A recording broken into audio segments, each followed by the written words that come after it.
के भी में हालात आपको क्या नजर आ रहे हैं कि गंडापुर की हुकूमत जा सकती है या अभी भी स्ट्रांग है वो even after the senate election? देखें, गंडापुर साहब के लिए सेनेट के इलेक्शंस एक बहुत बड़ा स्टम्बलिंग ब्लॉक बन गई हैं उनकी हुकूमत में।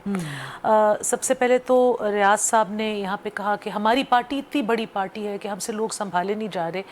इतनी बड़ी पार्टी है कि गंडापुर साहब को पंजाब में तहरीक स्टार्ट करने के लिए खैबर पख्तूनख्वा से काफ़िला लेके जाना पड़ा, सरकारी खर्चे पे।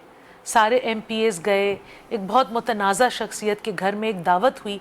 लेकिन अफसोस की बात है गरीदा, जिस दिन वो गए और वहाँ पे म्यूज़िकल नाइट हुई और वो इन इट सेल्फ सही तरीका, मतलब इनके बानी की रिहाई की तहरीक को स्टार्ट करने का मेरे हिसाब से नहीं था। लेकिन नाच गाना उसका तरीका नहीं है कम से कम इन एनी विच केस। लेकिन पख्तूनख्वा में बाजवड़ में एक सानहा हुआ था जिसमें 3 लोग शहीद हुए थे, जो कि एक अमन मार्च के लिए लोगों की आगाही कर रहे थे।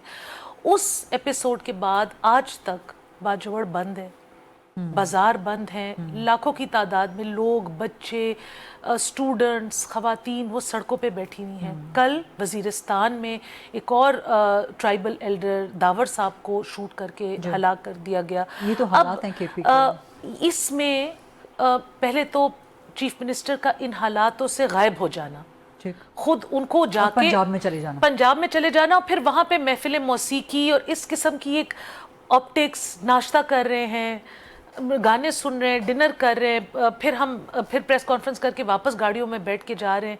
तो जो लोग इस गर्मी में सड़कों पे बैठे हुए, ये उनकी जज्बात के साथ एक बहुत बड़ा खिलवाड़ था। आप देखेंगी कि पाकिस्तान तहरीक इंसाफ की जो पख्तूनख्वा का चैप्टर है उसमें इंतहाई किस्म की दड़ेबाजी है। और वो लोग जो अपनी ये 1.5 साल की रिजेंटमेंट है, जो अली अमीन साहब का एक जो रवैया है अथॉरिटेरियन, अपनी एक बात चलाते हैं या उनके भाई एक बात चलाते हैं, किसी की वो सुनते नहीं है। ऑल्दो आज इनकी बात की बरक्स बैरिस्टर गौहर ने उनकी बड़ी तारीफ की है।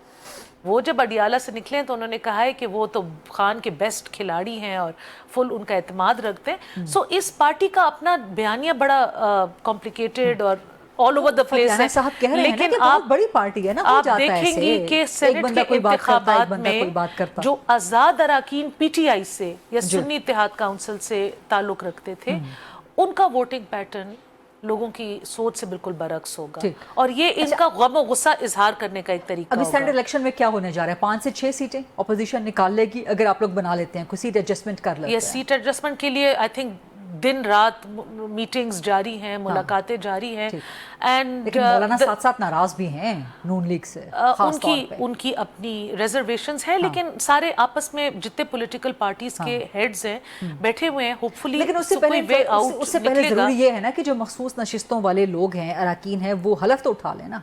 उनके लिए नून लीग ने हाई कोर्ट से रुजू किया है क्योंकि स्पीकर साहब आने बहाने कर रहे हैं जी वो उनको हल्फ नहीं लेने दे रहे। इलेक्शन कमीशन तो कह रहा है कि जी गवर्नर भी बुला सकते हैं इजलास। अब देखिए अगर वो ऑफ कोर्स इजलास ना हुआ, इजलास होगा, उसके बहुत सारे तरीकेकार है। हमारी कोशिश ये थी कि जी जो एक कॉन्स्टिट्यूशनल वे आउट है जिसके सबकी थोड़ी सी फेस सेविंग हो जाए, इंक्लूडिंग सिटिंग गवर्नमेंट। अगर वो नहीं चाहते वो उसको मुतनाज़ा तरफ लेके जाना चाहते तो फिर दूसरी तरीके से होगा तो सही। और दूसरा तरीका क्या होगा? दूसरा तरीका ये होगा कि जैसे आइन में लिखा हुआ है, या गवर्नर बुलाएंगे या कोर्ट से ऑर्डर आएगा, ये 2 तरीके कार होंगे। गैर आईनी तरीका कोई भी नहीं होगा।